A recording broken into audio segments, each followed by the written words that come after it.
সকালবেলা পড়িয়ে ওঠার পর ওই 9টা 8:30-9টার দিকে হচ্ছে বৃষ্টিটা শুরু হয়েছিল।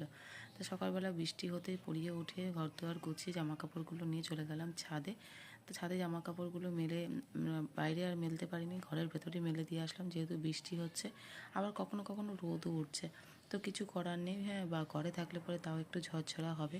আর আগের দিনে যে শুকনো জামাকাপড়গুলো ছিল সেইগুলো নিয়ে চলে এলাম নিচে। আর ছেলেটা যেহেতু স্কুল যাবে ওই জন্য সকালের ভাত ডাল হয়ে গেছে, আর একটা ডিম ভেজবো। তাই দুই ছেলে খেয়ে তারপরে স্কুলে যাবে। তা ডিম ভাজাটা করে নিয়ে ছোটো ছেলেকে মেয়েকে ভাত খাইয়ে স্কুলে পাঠালাম।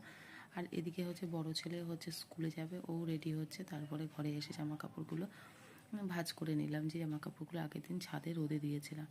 তারপরে দুপুরে রান্নাবান্না জোগাড় করতে যাচ্ছিলাম, তখন হচ্ছে ছেলে বললো আমি খাবো না মাটন। তাও আগের দিনের মাটন ছিল, সেটাই হচ্ছে রান্না করছিলাম।